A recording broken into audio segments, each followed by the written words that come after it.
Hello there, Applebites. Happy New Year's again, because this is the second show of the new year. But the first Bitten Apple show of the new year. Exactly. I haven't spoken to you since last year, sir.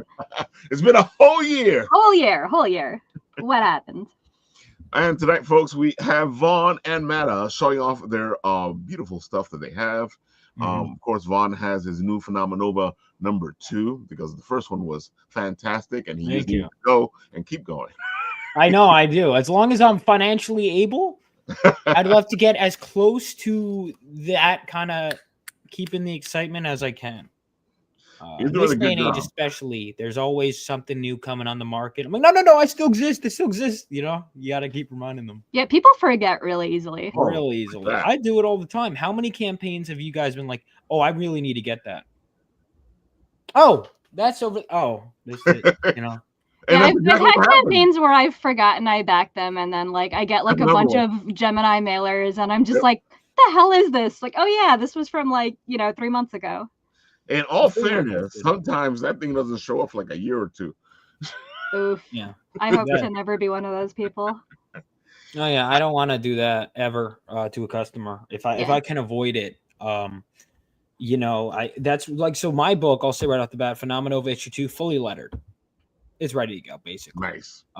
So what I have to do, build an audience, promote. Basically, I'm going to get, my plan for January is get which few people will back it and basically tell them all, hey, it's here. So then finally they're like, enough already, when they get money in February,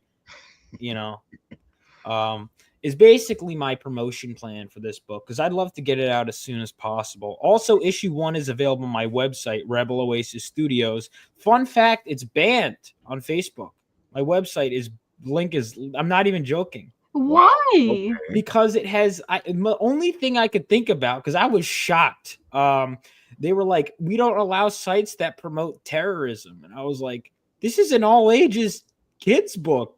And so I think it's because there's a cartoon gun in the logo and the word rebel, but it's like, I have seen way worse things show up. That's what I mean. I'm like, what? Yeah, this shit feels personal.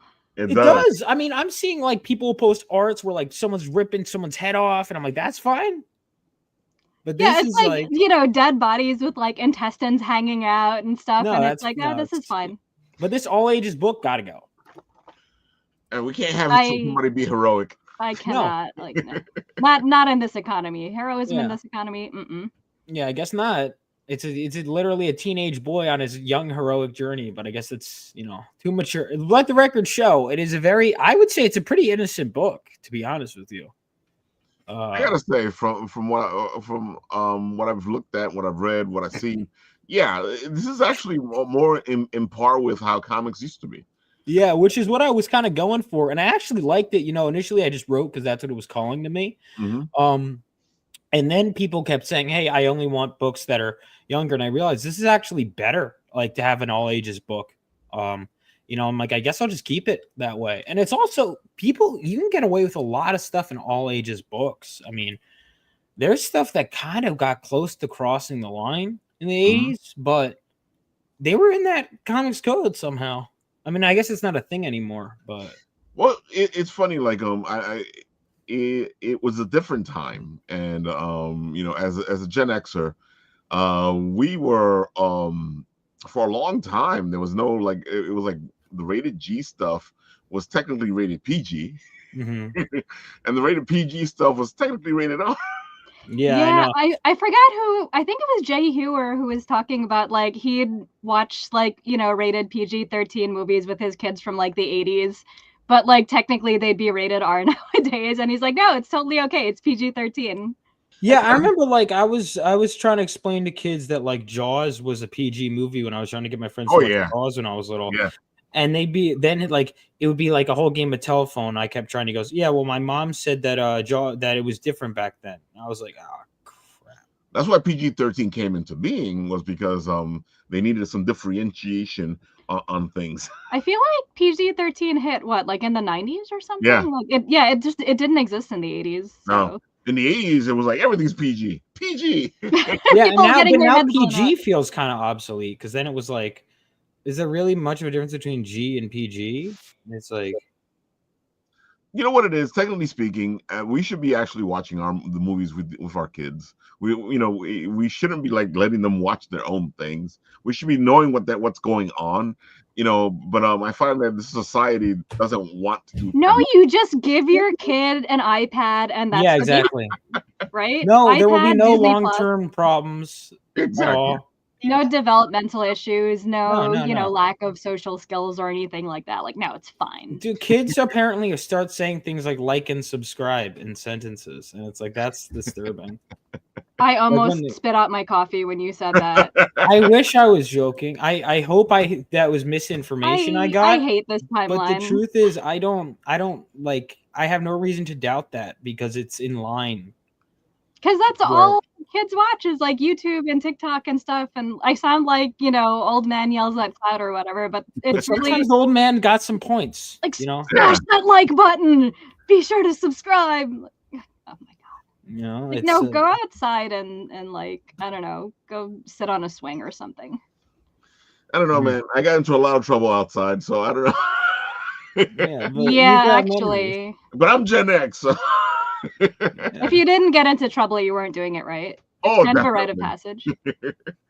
Oh, really? Definitely, man. We got into a lot of trouble. I've broken a lot of things that I shouldn't have broken. I think what was it? One time, me and my brother were in the house by ourselves, and I threw him through the wall. Oh no, I would never break my own property. Well, what about your parents' property? No, because that technically counted as mine, I guess. Like, no, stranger's property, that's fine. Me and my brother had a love-hate relationship for a long time. Oof. So a lot of fighting ensued and happened. Let's see. I put my hand through a door once because he closed it. He slammed it on me, and we went through the wall, and we broke a bunch of windows. Ralph is like Incredible Hulk or something, just breaking doors and walls. Like, I don't even know. Oh man! Look, Son of Saint. Hey, Son of Saint, how you doing? He's good people. I like him. Oh, he is great people. I gotta say though, like after like going through Phenomenova #1 and actually checking it out, and like I said, it really feels like a classic comic book, and I feel like that's missing now in the way things are now. Yeah, everything's kind of reverting to being that sort of edgy, like borderline controversial, like shock for the sake of shock kind of thing. And like nobody just wants to tell a good story anymore. No. Again, my other old man yells at cloud moment. But well, like, the old man's making some points. The truth is the truth is I've had this idea ever since I was a kid. And it's funny, it's almost as you grow older, you're like, oh, your stories grow. And it does grow in maturity, but that childish idea stayed with me, and if anything, it almost became stronger because now I'm writing the perspective of kid as someone who's a little bit older, right? And if anything, it's almost more pure now. It's almost more real now. And I think one of the things that helped was people were almost letting go of things that they shouldn't. They're almost like, any idealism, that's childish. And we're seeing that now. Like, how many times have you heard people go, well, Superman would be a jerk in real life? It's like, that's more about your view of the world. Yeah, that just means that you're projecting and you're the asshole and not Superman. Yeah, exactly. It's like, and I'm just sick of it. And then a lot of these people that are like, we're the alternative, will then go back to doing edgelord stuff. I'm like, are you? What are the kids going to read? Exactly. And it's like I was reading the current X-Men stuff and I'm like, I don't like the light, and they're like, oh well, it's cynical, it's supposed to be. I'm like, even if that is true, what are the kids supposed to read? Everything is cynical, and I'm obviously right, everyone's writing first and foremost for themselves, as you should.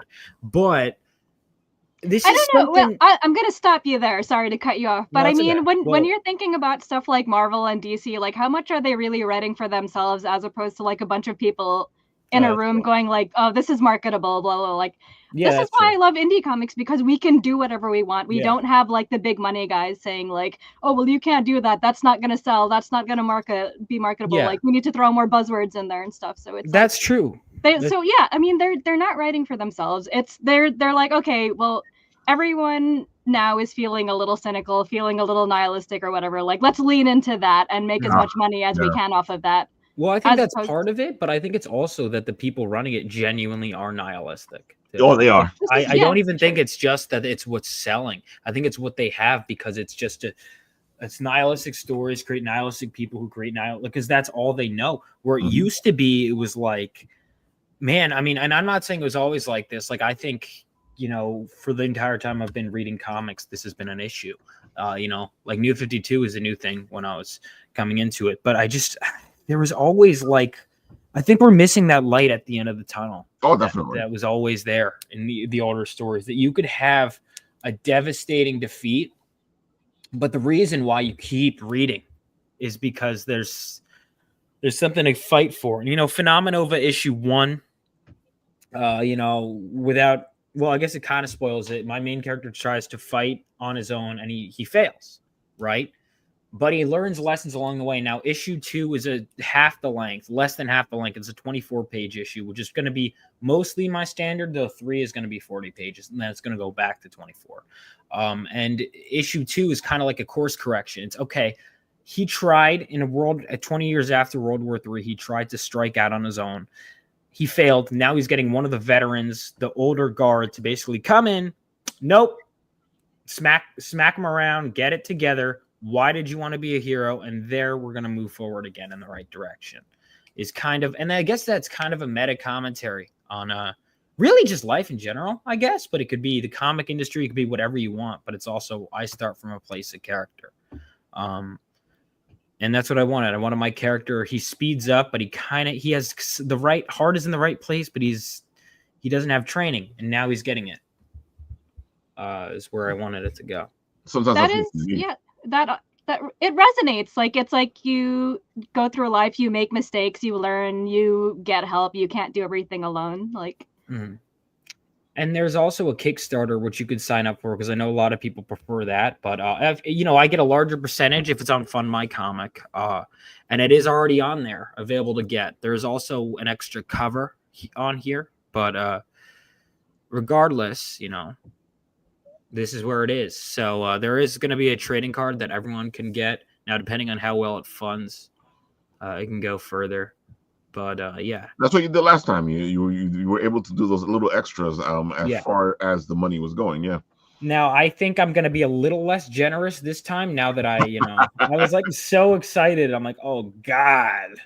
And also, fun fact: printing costs went up 15% in the U.S. Isn't that exciting? Yeah, it's horrible. I'm not looking forward to what's going to happen this year, because I don't want to have to raise my prices, because then people are like, oh, your stuff's getting so expensive. And it's like, I can't help it. It's expensive for me. Yeah.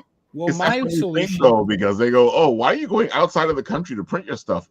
Because inside of the country, they try to rob you and take your money away from you. No, but you know what? Fun fact, I get my stuff printed inside of the country because I do small quantities, so there's no point in printing overseas. But that like, makes sense. It's like, well, no, people get mad because they're like, oh, you're taking business overseas or whatever, but then they don't want to pay the price of like American printing costs. You can't win. Yeah, no, you can't. Well, one small victory I'm doing, also helping with the international thing. Digital options this time, so you can actually good. Here you can read the first 10 pages of issue 1 on Global Comics. If it resonates, you can buy the PDF for issue 1 there, or you can even buy the physical issue off my website. Everything kind of links around to each other, so you could find links here. You can go to studios.com. I'm trying to kind of make it where it's easier to jump around between my stuff. So you can also get the digital tier on the campaign, and they will be shipped out to you, just emailed out to you as PDFs.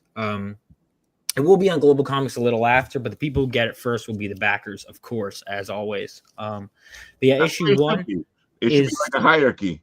Yeah, because I mean, the backers are the ones who are making it happen in the first place, so they should always get like first dibs. Exactly. So you can order Phenomenova issue 1 on my website now, or you could, if you want to save on shipping, which also has been going up, you could do the catch-up tiers on my campaign. And yeah, that's the way to go. I feel like that's what I like when people put up the older issues. And sometimes people will do a new Kickstarter and they don't put up the catch-up tier, and I'm like, what are you guys doing? You got to do that. Everyone keeps asking me. I'm like, of course. To me, it's a no-brainer, but I guess because it's like, yeah, of course. So many people are just focused on the new thing that they forget about the old thing, I guess. I don't know. I don't understand it. So these are the 4 covers that are on for issue 2 that are available. And the funny thing is, even though despite all that having a cheaper option, most people tend to go physical anyway. Yeah. At least with the audience I'm getting, who knows, that might change. So I like physical. I'll read a digital if I have to, but yeah. it kind of bothers me. Yeah, I've been reading most of the X-Men stuff I read, like the Claremont stuff I've read digital, but I always intend on going back. And whenever I'd get to an event physical, like when I got to Inferno, I'm like, nope. All right, here we go. I'll hold it out or whatever. That's the way to do it. And then that was easy because you can just get one of those big books that has like a bunch of issues in it. Oh yeah, I haven't gotten one of the big omnibuses yet, but I can't even imagine what I've read digitally, what that equates to. And I've definitely read at least 5 big omnibuses worth. At least no, I've read more than that.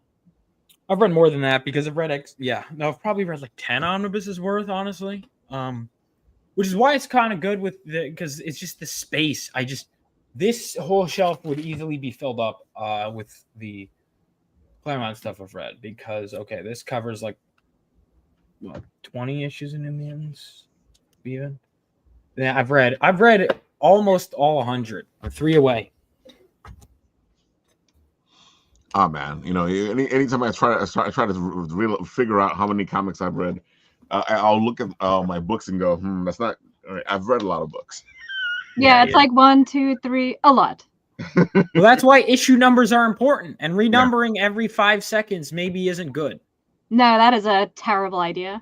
And I say that as someone who often I'll be like, oh, that's not number 1. I don't get that off the shelf. But normally, the truth is, I mean, a lot of the greatest runs in stories don't start at number 1. No, they don't.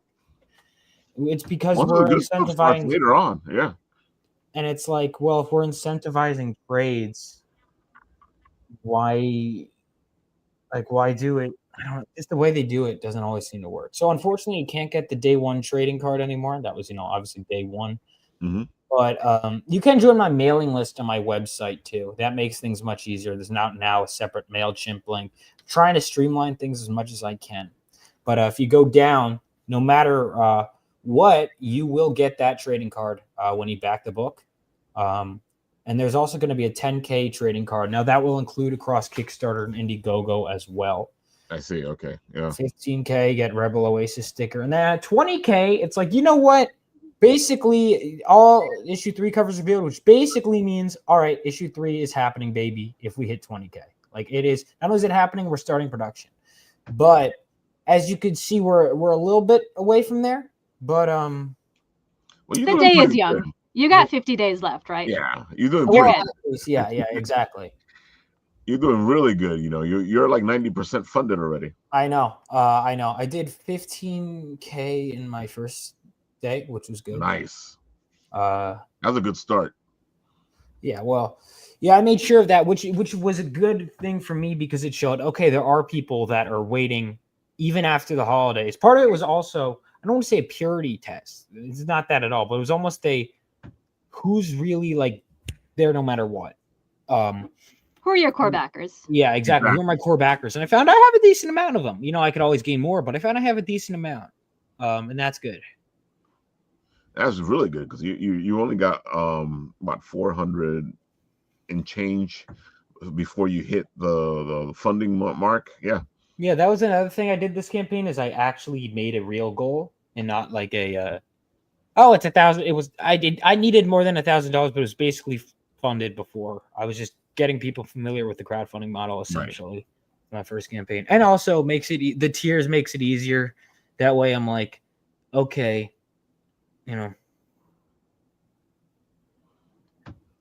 I gotta say, I really feel like my comic seems to be your thing.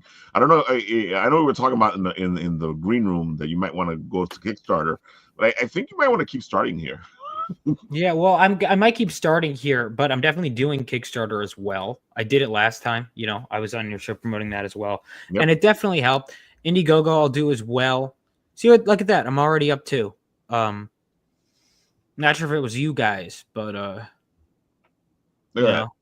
Notify, yeah, folks, you sign up to get notified. This thing helps projects out so Or much. you know what? Just back the campaign that exists already. Yeah, whatever you want to do, whatever you You've got want to do. options. Because you know there's some people out there that go, I don't want to go to another funding site. Yeah, that's why I do it all of them, so that way no one gets to say that. I mean, they can say it, but like there are people who are like, I will only do Indiegogo. Okay, I will only do Kickstarter. Okay. Surprisingly, no one's like, I will only do Fund My Comic, but people are like, because it's so not well known that they're like, yeah, I get it. But like people who prefer it, but it's almost, again, it's almost showing how many people are willing to go basically to the site they've never heard of to support me. It shows, you know. Some confidence, yeah.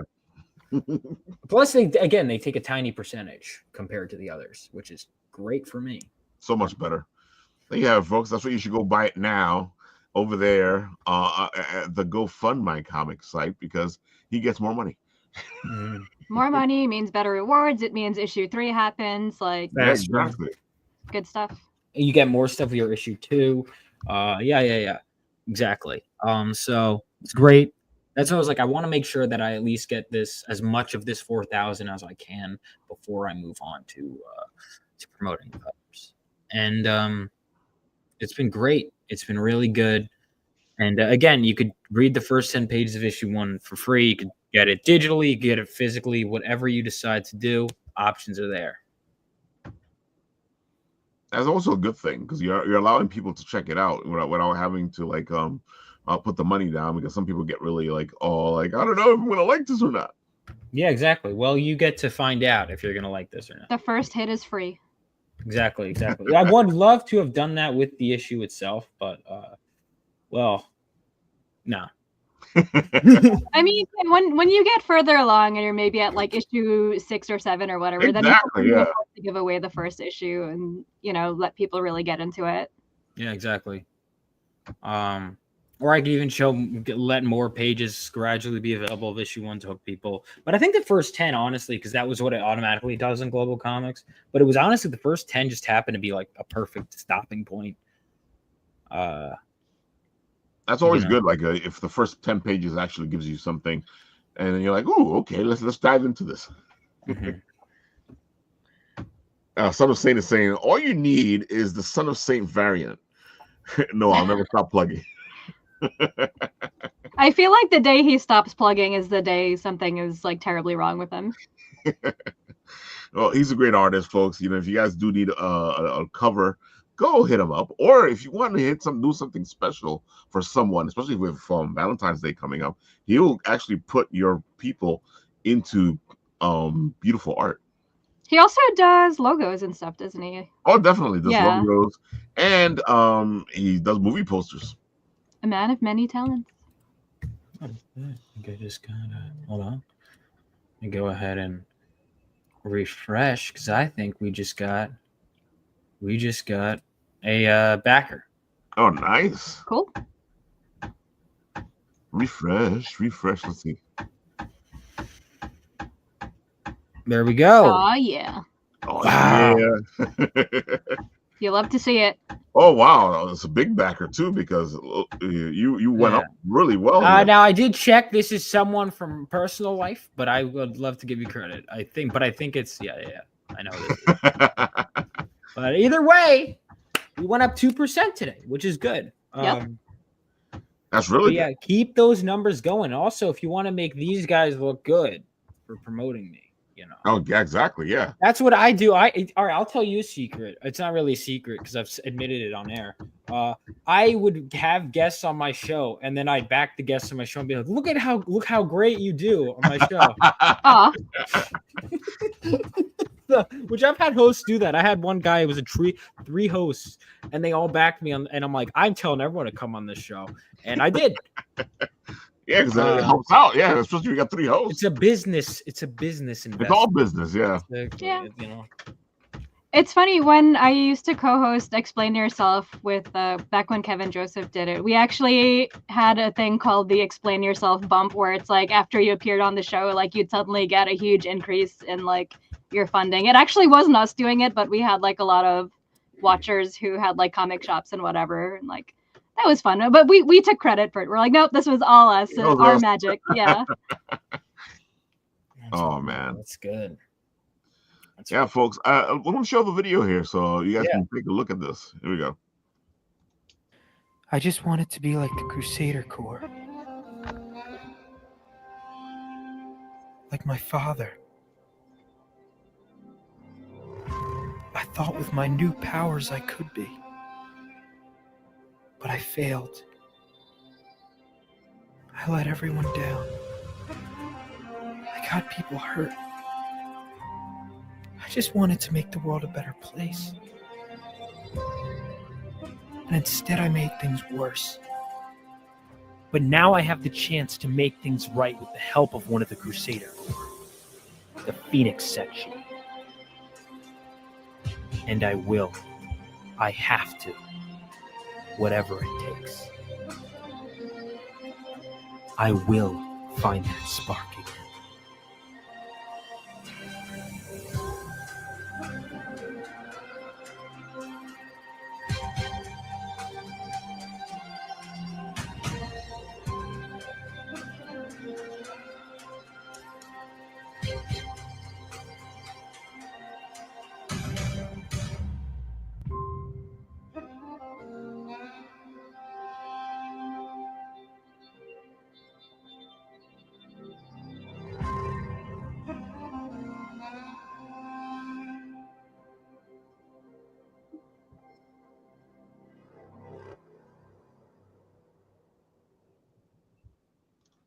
Another great video.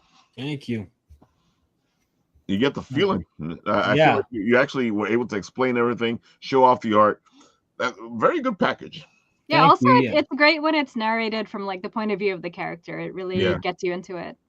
Yeah, I was like, you know what, I'll do him again. I'll get him to narrate again. You know, because he's in-house talent. You know, and I was like, it was a simple one. I kind of just wrote out the script. It was an easy one to edit, actually. So that was fun. That was a good one to do. And I had found the song, and then actually the part where the music climaxes, that's building up to, I didn't even end up having to use, because the build in and that, like the slow build in and then the out ended up working perfectly, which is kind of what the issue is like. It's like the calm before the storm. With issue 3 is going to be the storm. That's not to say there isn't conflict, you know. Like I said, he gets slapped around a bit. Now down to the core is kind of like almost the character study. This issue, I would liken it to, like, so in Spider-Man 2 when he's kind of struggling to use his powers, and that I would say life death a little bit in there. It's a training issue, so there's I like Demon Slayer, the way they'd handled training stuff. It's like a more personal training issue, though. Is what I. But there's some interesting world. The hero's journey, you know, you're seeing the next step of the journey. You know, you have to figure out how to get there before you get there, which you kind of learned in issue 1. Mm-hmm. You know, because sometimes I feel like we're such in a rush to get to where we're supposed to go that we forget that this whole journey we need to take. Yeah, exactly. That's one of the things is like I was like looking at ideas. I'm like, I'm barely touching on anything I want to get to. And it's like, yeah, but do they care? Okay, cool. I'm doing my job. You know, is because I would love to get to a point where I could just throw as many things at you, but there's moving. The world is moving. It's continuing to move, and we're showing him in a world in motion that even when he's slowing down, the world around him doesn't necessarily do so. You know, you see our first member of the title team, Phenomenova, in this book. That is Estrella, who is blind and deaf. She is also a detective. She can see the world through psychometry, which means she can kind of psychically feel it and read the memories of the world around her and reconstruct crime scenes. And she kind of can see and hear people that way instead of so she literally, well, not literally sees, but she basically experiences reality from a different perspective than everyone else, which gives her, you know, a different level of perception. It's always good to have a character that can actually see the world in a different way. Yeah.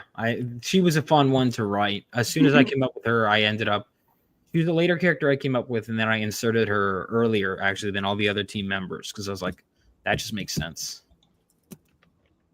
And usually you this is the kind of character that usually would lead you to the rest of the other characters. You know, the wise one, the one that knows things. Mm-hmm. Oh man, but I gotta say, bro, you're doing pretty good, and now you're heading off to Garden State Comic Fest in a week, right? Oh yeah, and then the week before that, this weekend I will be at WildCon, which is in Wildwood, New Jersey. So that will be a fun one. I'm looking forward to that. Yeah, I mean, overall things are just looking good for me. They're looking really good.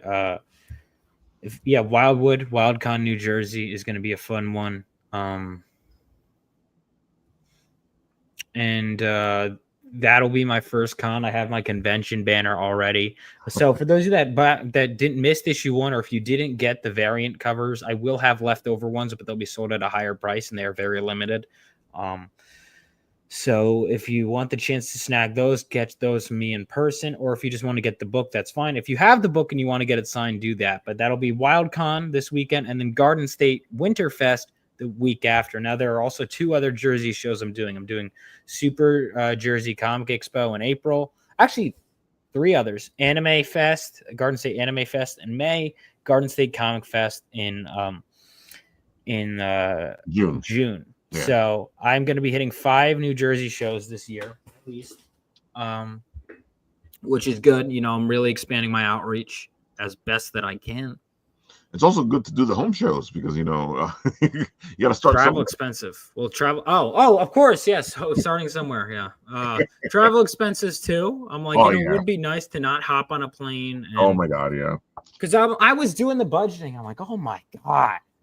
Now, here's the thing. If I knew that I had a big audience, you know, wherever, no concern. But there's some, when I only have especially 1 book to sell, you know, once I have more, again, which is why I'd love to keep these things going, you know, the more money, also the higher chance of me going out and, you know, to other states. But for now, I'm sticking. I'm going to go to a few. Like, I'm hoping to go to Heroes Con. I would love to go to Baltimore again. I love Baltimore Comic Con. Terrific Con, I will 100% be at. I already got my table. Nice. Which I think I saw you there, right? I saw you at Terrific Con. You were hanging out with somebody, yeah. Oh yeah, Billy Tucci, yeah. Mm-hmm. Know that guy. I wanted to get him to do this cover especially, but he wasn't. He was too busy, especially with the Ninja Girl. Oh, Billy's always busy. I know. Trust me, I know. He was the first one I asked to do a cover. And he was like, sure. He's like, yeah, I can't. Because he just says yes to everybody. That's the thing. Oh, yeah. Everyone, because he's very nice. He's a good guy, yeah. Very good guy. Yeah, we've known Billy for a long time. No, yeah. Who doesn't? Oh my God, that's the whole thing. It's the funniest thing to watch Billy when you're at the convention. Trying to talk to him. Oh my God. Yeah, everybody and their mother's trying to talk to him at the same time. Exactly. Oh man. All the time. That's good though. So folks, like, if you haven't had a chance to pick it up, now you can go pick it up in person, or you can go on to Fund My Comic and get yourself a 1-2 deal. Mm-hmm, exactly. There's no reason not to get it. Well, you know, apart from not having that would be a perfectly legitimate excuse not to get it. But now that there's digital tiers, that's not even that valid of an excuse, because you get 2 issues. You get nearly 100 pages of story, because it's issue 1 is 65. Issue 2 is 24 pages for just $10. And the first one you can get even if you don't go to the crowdfunding sites. You could just go right to Global Comics, get the PDF right there. Or if you have a subscription to Global Comics already, you can read the whole thing. There you go. So many easy ways to get this. Yeah, exactly. I'm trying to make it as easy as possible. Now the next part is it's easy as possible to get, making sure more people know what it is that you're talking about. What is Phenomenova? Marketing is so much of the work, man. And it's like, I understand. Yeah, it's like 70% of the work. It's ridiculous. Oh, at least.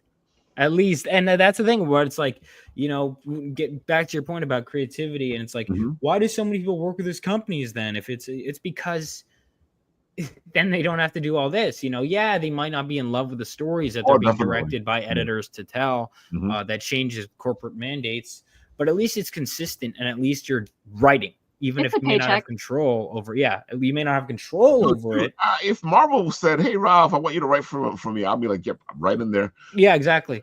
Now I would have I don't have to publish. difficulties. I don't have to do any of that stuff. Yeah, you take care of all of You'd that. still have to work a day job though, because a lot of these like famous Oh, yeah, writers still have to definitely. work day jobs. But Yeah. it's a paycheck. Well, it's I mean, it would also be like, yeah, I don't know where I'd start if I was given the X-Men. Granted, I've been reading the current stuff, but I'd be like, I think I'd just be spending all my time on doing stuff.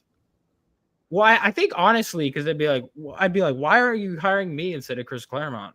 And then, that'd be my first thing. I honestly, if they are like so insistent on not hiring me, I'd be like, all right, you want to ghost, right? Let's see how long it takes for them to notice. Good way to go. Which I feel like writing this book. Who's writing the book? Well, you could tell his voice even right away. Right. Like there was one time I was reading a fill-in issue because at the time he wasn't writing New Mutants. I'm like, wait a minute, this isn't Louise. And I was like, oh, yep. I went back to the credits. I'm like, yep, this is Chris. Okay. Wait, because each writer has their own way of telling a story, so Yeah. you can pretty much tell right away that somebody else is doing the work. It's the same thing with. Have you ever seen Charlie Brown by Frank Miller? It's like someone made a fan edit, and it's like it's like the funniest thing. Oh my god, It sounds funny. It's I'll have to send it to you, but it's so good. Let's see, Rob Longo says, "I would love to write X-Men. Oh my, the story I would spin." Oh yeah. Oh my goodness. I have like stuff I want to do. There's characters where I'm like, they're not used enough. Like, I don't think Forge is used enough. Forge is like criminally underrated. I'd love to do some New Mutants too. Give Cyclops, put the Summers brothers on a team together for once would be great. It's always one or the other. Good dynamic. I guess it's because they can't have two guys with. I guess their powers are too similar. I don't know. I don't know. But that would also make an interesting story. Yeah, exactly. Don't they power each other up? Yeah, they power each other up. If Cyclops hits Havoc, it kind of powers them up. Yeah, no, they power each other. That's what happens with the Mr. Sinister, where they just they do the two storylines in a row. I read Inferno and Extinction Agenda, two major crossovers, and the same way. The Summers brothers power each other up and just blow up the villain, basically. That's a way to blow it up. yeah, exactly. Oh man, I feel like you know what it is, and we've talked about this on the show a bunch of times. It's the whole fact that each writer has their favorite characters. Oh yeah. So what ends up happening is that once a writer comes onto a book, they'll get rid of characters they don't like. Yeah. Well, the weird thing about Chris is he would keep doing, but he would keep switching it up. So it's like, who are his favorites? Exactly. That's a good question. Yeah. But sometimes you want to write a character until you like them, or keep changing them until you like them. But I mean, like because if I were to guess his favorite, I mean, Shadowcat, even though he booted off the X-Men, like immediately, I think that's one of his favorites. If I were to just guess based on that, I would guess that he doesn't care for Polaris because every single time she shows up, she either gets mind controlled or gets put out of commission. So maybe he does like her, but it just seemed like he didn't know. Like he just kept. Like where I'm at currently, like as I'm reading, I'm on like the end of his run. She's like huge and doesn't have her powers anymore. But anyway, it's so funny that you said that because I feel like some writers will get on a book or write a character just so they can mess them up. Yeah, they don't like out of spite. That's kind of childish, though. It is. I'm like, look, if you don't. I've thought about doing that to Damian Wayne. I won't lie. I'm like, oh, I'll kill him off. Oh man, they already did that and they brought him back. Yeah, I know. I remember when I actually, I'll confess, I was like excited when they were gonna kill him off, and then I'm like, oh, they brought him back. Let's see. Rob says, I think we need a strong story that impacts real life along the lines of God loves men, God loves men kill, but class disparity while past time. It could be interesting. How would it like you tackle it from an X-Men standpoint? Because I feel like God Loves Men Kills felt like a natural extension of what the X-Men was about. But to my knowledge, I don't really feel like class has ever been a big thing thematically with X-Men, right? I mean, with Green Arrow, definitely. But I just feel like with X-Men, it's more about it's more of it comes across more from the racism side of things, because prejudice in general too. Exactly, yeah. I mean, I would say really it hits on multiple things. I mean, you can say it's about everything. I'll never say, oh, it's like, I don't like when people go, oh, it's just an allegory for racism, because I don't think that's really. Stan Lee openly was like, no, I just couldn't think of explanations for powers anymore. But I do think it became that. But it's also, I would argue, you could argue it's a million different things. It's about human evolution, existential threats. Mm-hmm. Like mutants are literally an existential. Like there are valid reasons to be concerned. Like, if let's be honest, like you could call it prejudice all you want, but if someone could walk by and just read all your thoughts, I'm concerned. Like if someone could just lobotomize me, all that stuff is attached to it. It's fear. Because there's legitimate reasons. Yeah. Like I don't often hate those human characters that are like, we need to have a contingency plan, because I'm like, you kind of do. Yeah, especially when there are definitely like villains with powers going around just like messing stuff up. And it's kind of like an allegory also to like having guns, because they can be used for either like good or bad. Exactly. And it's like, you don't know what the guy with the gun over there is thinking. Like, is he going to shoot you? Is he just there protecting himself? Like, we don't know. Yeah, and again, like I could see some of the class done. It's interesting because I just don't feel like that's really a common. Because like the gun control is something I was thinking too. Is it's almost like the who's holding it kind of thing, right? Like Magneto. Well, again, I guess Polaris and Magneto, both have the same powers, right? Or is Magneto stronger? I think. Or is he just used more? Yeah, Polaris is but that makes sense. Magneto's been using his powers for much longer. Well, he also gets put in more stories, so that too. I think that's part of it. Is you just need like, okay, who's the guy that is the villain that we need everyone to team up against? He's stronger, which is what it should be. And I tell people all the time, if you, because they're always doing that, who's stronger, who fights better, or whatever. And I'm like, look, it all comes down to this: who does the writer like? Yeah, exactly. Who does the writer want to be stronger? Exactly. If the writer wants this guy to win, then this guy's going to win. If the writer doesn't want that guy to win, then he's not going to win. Yeah, there was a fight scene I was writing between two characters, and I was like, had predetermined. I'm like, the story goes here, and I'm like, well, so this character's winning now. I want them to, and I'm like, wait a minute.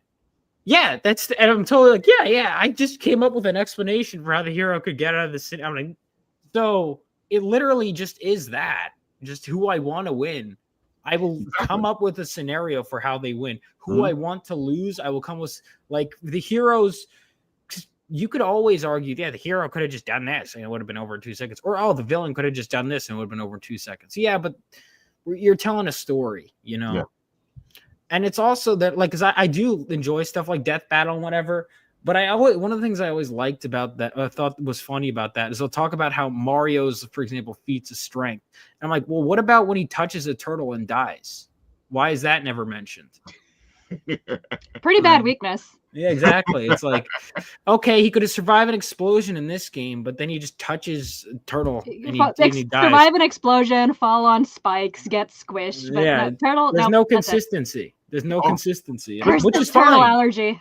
It's the same thing in comics, because also every once in a while you'll see somebody you'll see a character who survived something before, and all of a sudden in somebody else's book, all of a sudden they die. I can't handle this, and I'm like, what do you mean you can't handle this? You did it 2 issues ago. Yeah. Or like the Flash. Like the Flash could beat any villain. I'm like, then why does he struggle with Captain Boomerang? It's because it depends on the writer, and that's why I don't like to make my characters too powerful. Mm-hmm. And that's actually why I like it, because at first I was frustrated that my character he's taking so long, but it just naturally didn't feel like it was going to work. That I was like, I just didn't feel like he earned the right to be a hero. And the more I did that, the more I leaned into it. And I actually find that resonates with people more. Is the fact that he still has his makeshift costume, and now issue 2, that new costume you see is not his superhero costume; it's a training uniform. So there's a makeshift homemade, and now we're looking at kind of like how the New Mutants had their training uniform. Exactly. That's what his new costume is. So he still doesn't have his costume yet. But see, that's all that stuff. I feel like people don't remember, because I think people are so used to jumping into the middle of stories. Yeah. And anytime they see like an origin story, they get upset because it's like, why is it taking so long? I'm like, but it takes long. Instant gratification is exactly every character has their journey. They need to take the journey to get to where they're supposed to be. It's like everybody wants the end result without putting in all the hard work in between. Yeah. I was doing a video. I'm trying to do more videos on my channel. And I wanted to do, especially with Marvel Rivals, and honestly, I wanted to do this for a while anyway. Now I'm just extra motivated. A video, like, dude, Magic, like, because that's so cool that they put her in there because she's been slept on for so long. And I'm like, man, what do normal people think her character is? Because she has a crazy history. Oh, yeah, her backstory is like, woo. And I was literally taking out a notepad and writing down issue numbers, going through that stuff. And I'm like, oh my God, this character, I'm going to have to really break this down. Because I've read it all, but I'm like, wow, it really was a slow burn. Like, so many issues, definitely, yeah. Mm-hmm.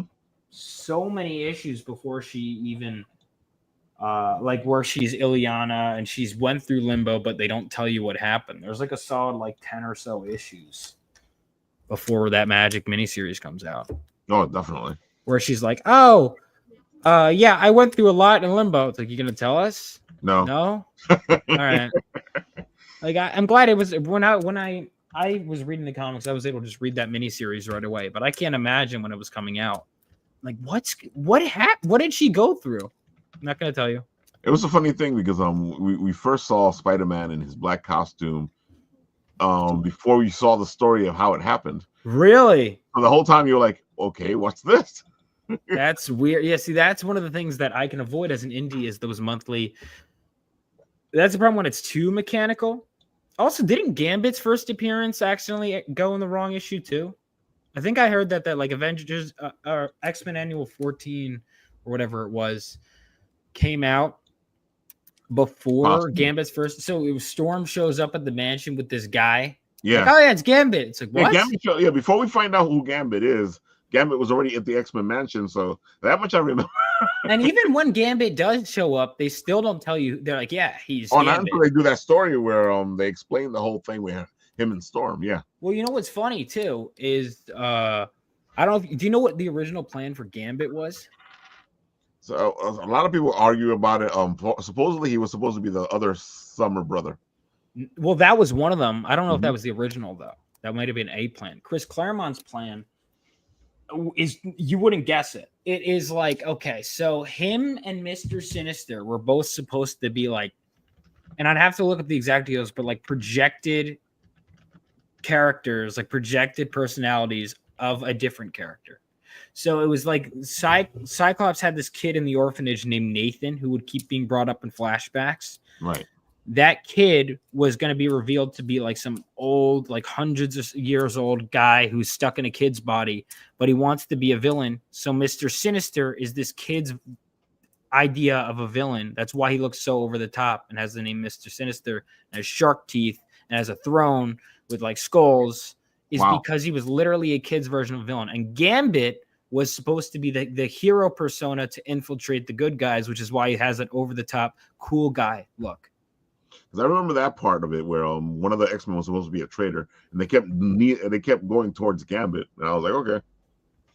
Oh, did they end up not making a Gambit? I don't remember which way they went, but I know that for a long time the story was that somebody was going to betray the X-Men. I have no idea which way it went. Oh, gotcha. I haven't gotten there yet, but yeah, that was Gambit's original origin. That's funny. That's really.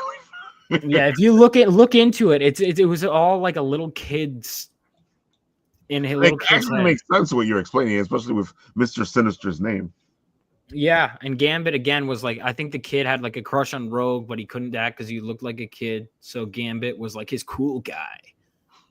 Like, you know. I think a lot of people would have been pissed off and went in that direction. I think so too, but I also think at the time you got to remember no one was attached to Gambit because he had just debuted like what 5 issues ago. Yeah, but so I don't think people would have gotten attached. He got popular really quick though. Yeah, and then they threw him off the book. So Chris off the book. So they were like, "Yeah, we'll come up with a. We'll figure it out later." Yeah. All right, Sorcier, you're doing some fancy shit. I'm doing some fancy shit. Why don't you tell the audience about it? Some fancy shit is available on Kickstarter. Oh, wow. Thank you. It's a 150-page art book full of my favorite drawings that I've done in like from 2020 to 2024, which I'm surprised I even did enough drawings to fill a 150-page art book, but here we are. That is cool. Thank you. Yeah, so we launched today at 10 a.m. Doing great. Backer count went up, which is awesome. So we're almost funded. What percent is that? Let's see.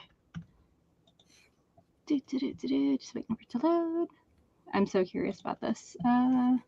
We are sitting at 74% funded. If this funds tonight in like one day, I will just like faint, I guess. I don't know what else to do.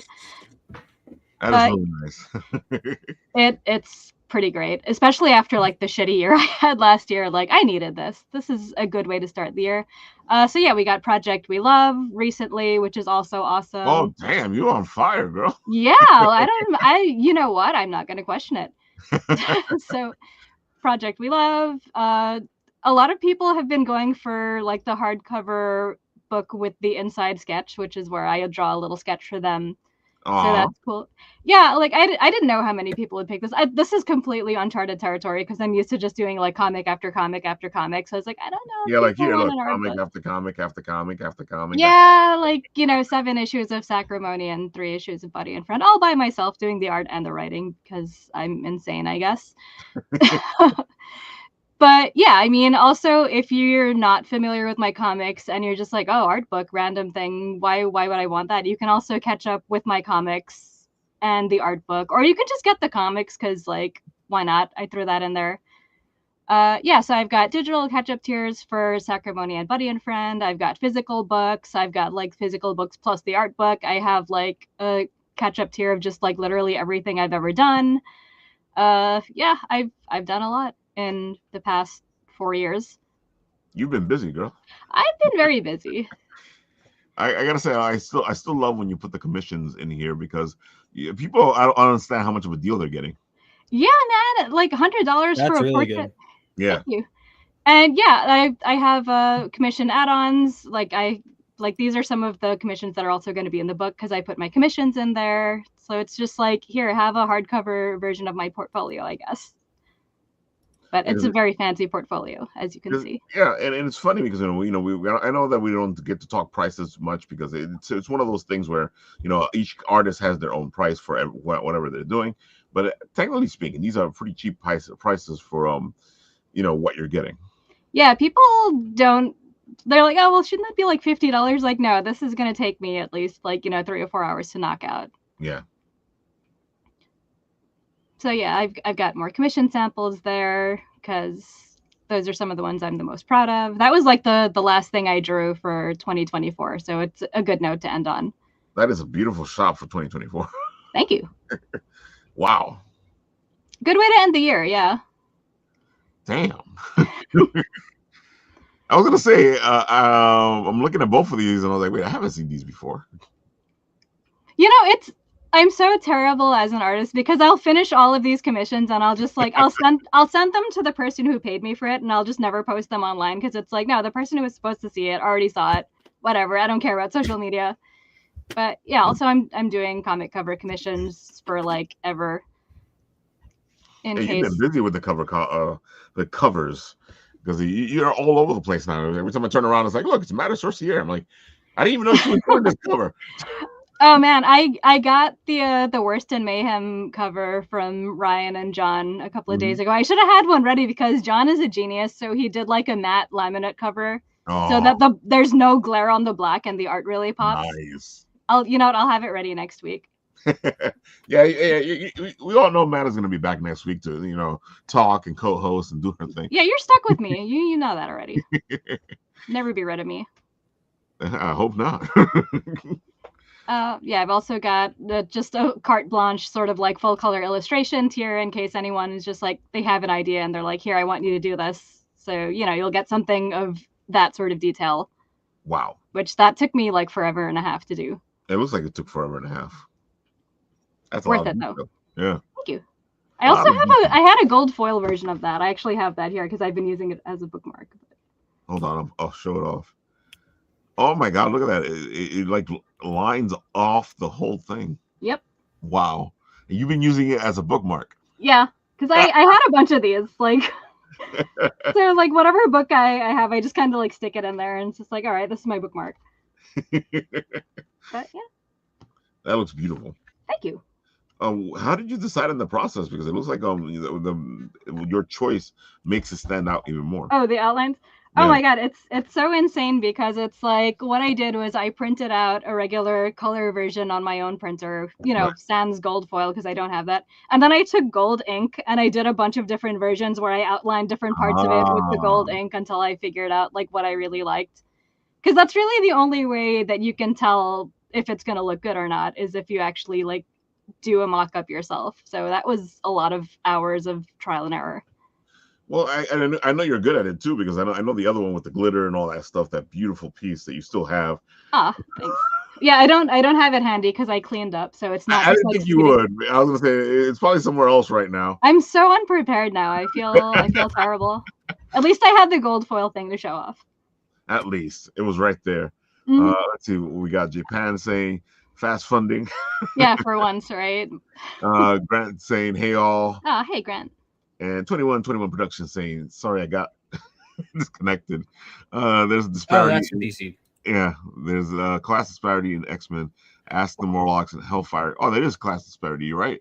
No, there definitely is. I was just saying it's interesting because I never saw it, like thought of it from that angle. I was curious where that would come from. Yeah, I gotta say I agree with you because I know this conflict here with the Morlocks and the Hellfire Club and the positions they see themselves at, but I never thought about it as class disparity. Yeah, I think the Morlocks, Professor X, he just has whatever kind of money the plot needs him to have.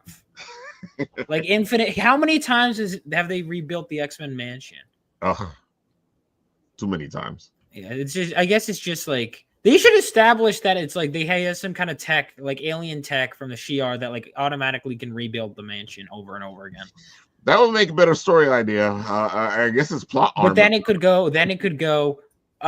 You owe us the Shi'ar. We're coming to get. Ooh, that could be it. I mean, even though I kind of. That's a good story. Yeah, that could be it. Or the house goes. It's rebuilt with the alien tech, but there's I don't know. But okay, anyway, I totally got away from your idea about the class disparity. Yeah. All right, dude. I gotta say, Matta, these books look beautiful because I have mine here in the house. I see that you have metal covers of the Buddy and Friends. Yeah, so these are actually from my own personal stash because like I need to make space and metal covers do take up a lot of space and I feel like they're just sitting in a box on my shelf like very unloved. So if I can find a loving home for them to go to, who people who want like a really cool signed collector's item where it's like there's literally just one of each cover left, you know what, take it out of my hands and I'll have a little more room on my shelf. I completely understand what you're saying because I keep looking at my collection going, I need to sell this stuff before something happens. Yeah. I'd rather them be in some loving house than destroyed in a flood or something. Yep, and especially this Sacrimony 1 through 7 collection, because I mean issues 1 through 5 as single issues are not in print anymore because they're like in trade paperback edition. So these are like super duper rare. Oh wow. Yeah, you're right because you have the big book that does the first 5 issues. Yep, and then I have 6 and 7 on the side, and eventually there'll be like a chapter 2 trade paperback. But yeah, the single issues there, like that's really something special. That's the way to get it, man. Yep, the variants too, because I only do them to fulfill the campaign that they're part of. So like these are literally just the last ones. Mm-hmm.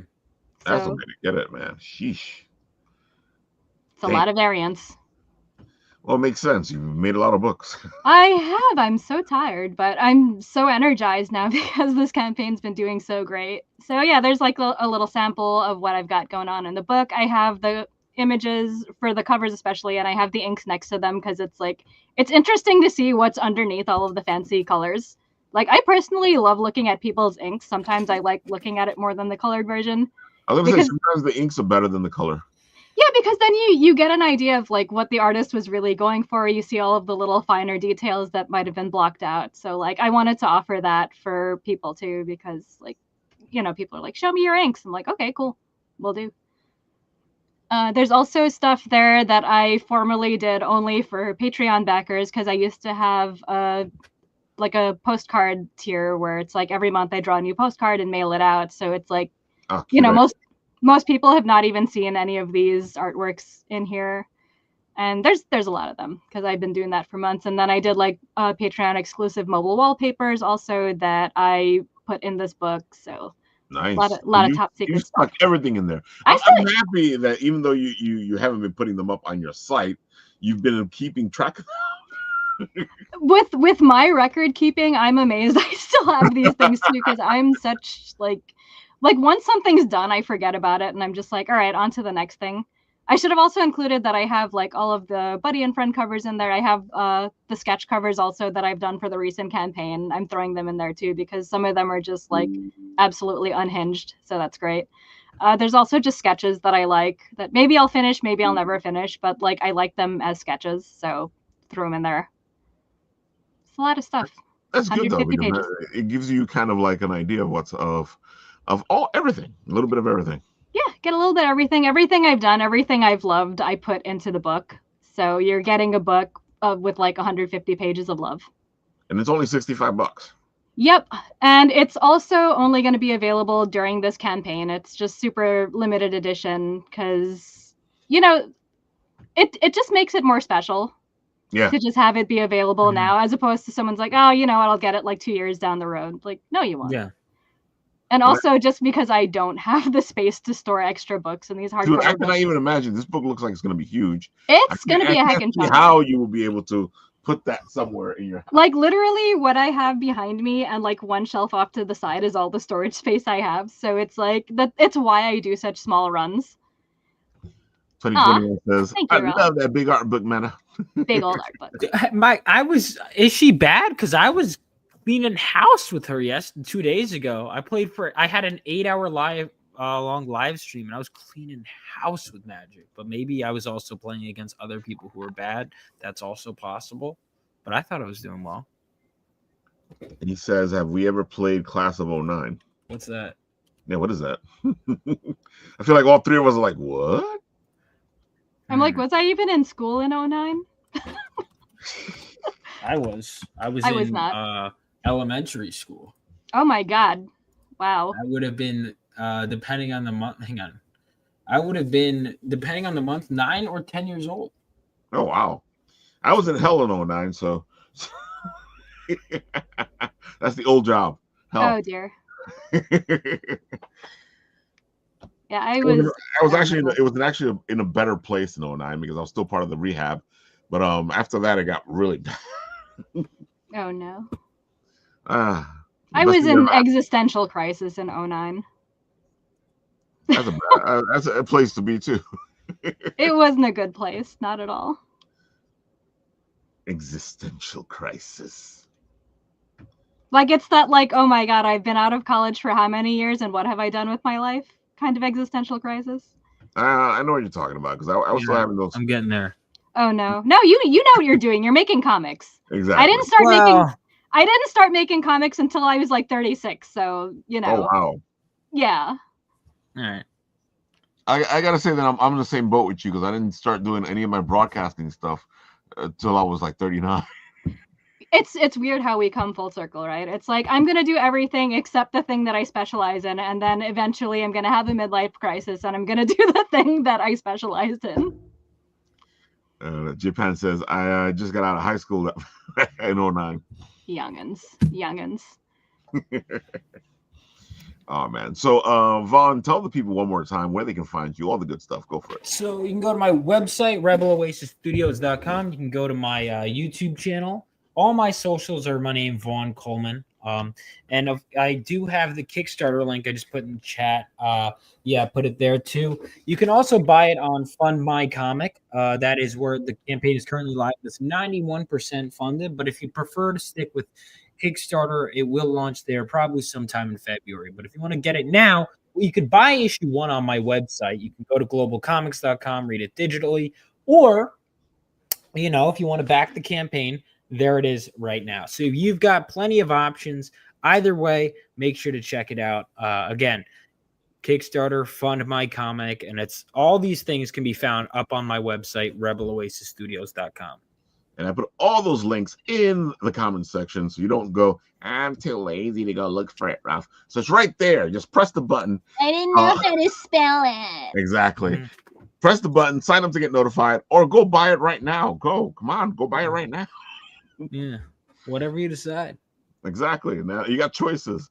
Too many choices for me, Ralph. Yeah, well, you know what? Is there enough choices? There's too many choices. You can never win. You can never win.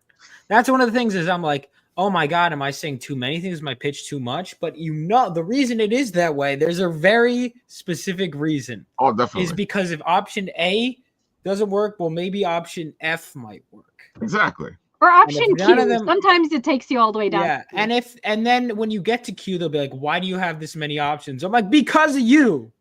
Because of you. This is all your fault, single-handedly. Exactly. That same person who says that to you will say, like, you don't have enough options. Yeah, they'll be like, well, why isn't it on Amazon? I'm like, oh my God. Why isn't it in my local store? Well, where do you live? Well, I've never heard of that place. Have they heard of me?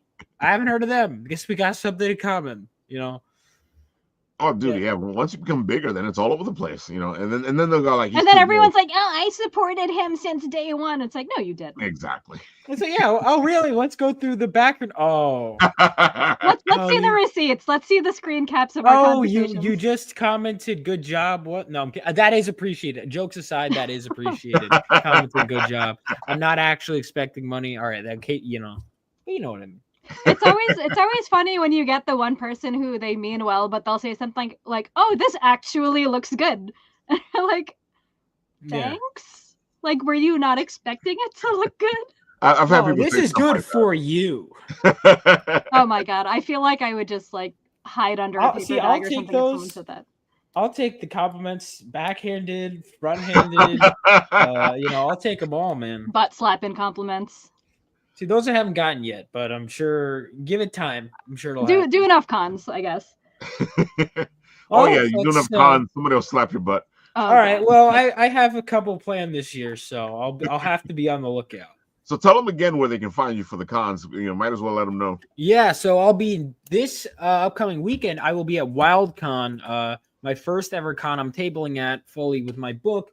That will be in Wildwood, New Jersey. So if you find me there, make sure to grab some of my books. Then, of course, we have the following weekend, I will be at Garden State Winterfest, which will also be in New Jersey. So we got 2 New Jersey shows this month.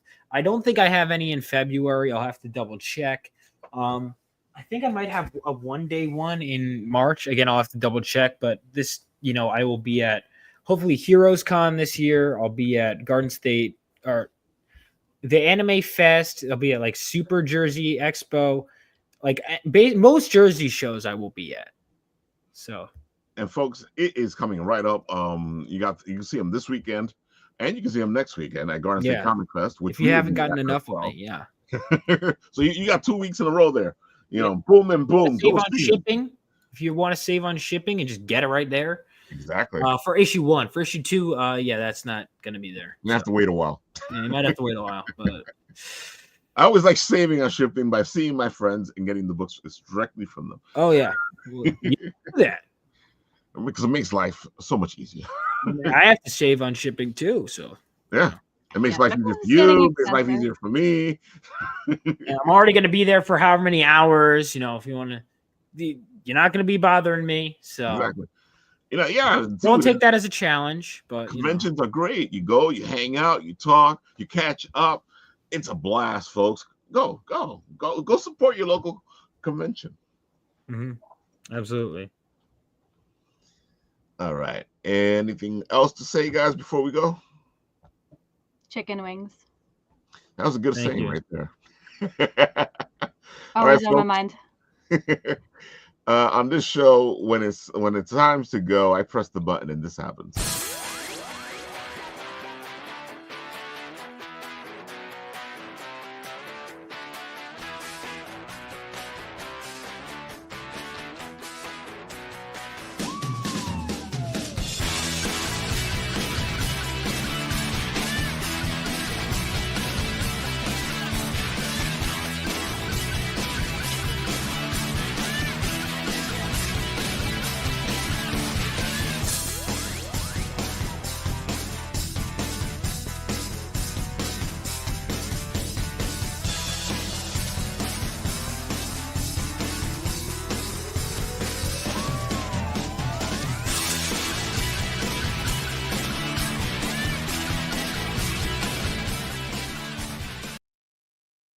look, all you people that just showed up, go watch